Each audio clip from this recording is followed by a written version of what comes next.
la décharge de Zelensky, il y a quelque chose qu'il faut quand même rappeler ici, que vous rappelez tout le temps, Jacques Beau, et qu'on ne rappelle pas assez, parce que dans nos médias, sur ces questions-là, on désinforme en permanence.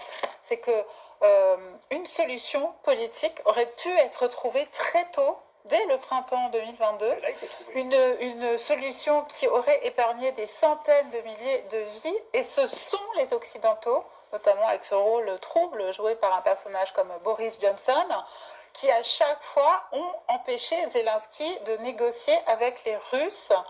Ça, on ne le dit pas sur les télévisions françaises. Il y a 3 reprises où les Ukrainiens ont voulu négocier avec la Russie. La première a été le 25 février 2022, où Zelensky, c'était le lendemain du début de l'offensive, Zelensky a appelé le ministre des Affaires étrangères suisse pour organiser une conférence de paix.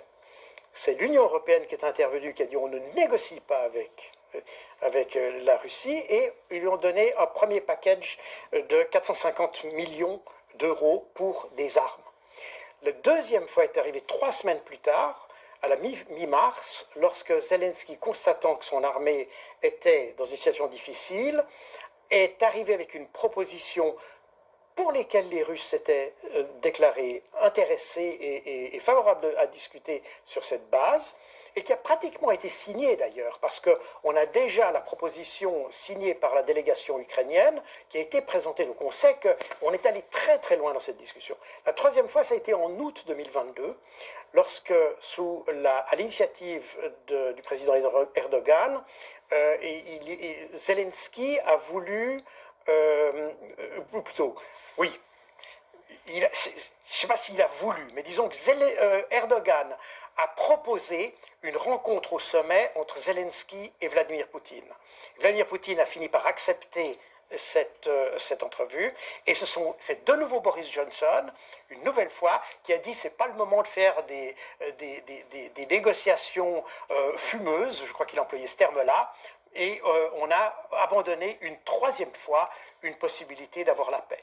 Et c'est d'ailleurs la raison pour laquelle aujourd'hui Zelensky est en mauvaise posture, parce que comment peut-il aujourd'hui négocier une solution que lui-même a accepté de retirer à la demande des Occidentaux, qui aurait été beaucoup plus favorable à l'Ukraine qu'aujourd'hui.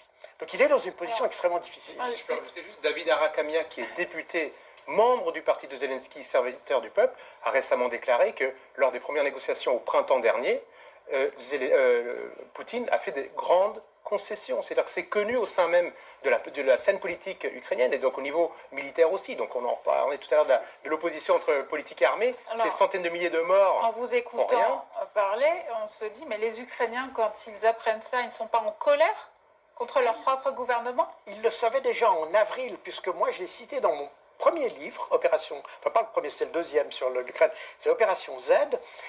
J'avais cité la presse ukrainienne qui avait déjà en avril, c'est-à-dire quelques semaines après le retrait de la proposition de Zelensky, la presse ukrainienne l'avait déjà mentionné.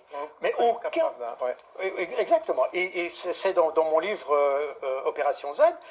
Mais l'opinion publique ukrainienne actuellement, alors justement, elle reproche à ça une partie... Quand elle voit tous ces jeunes gens mourir, c'est exactement le problème.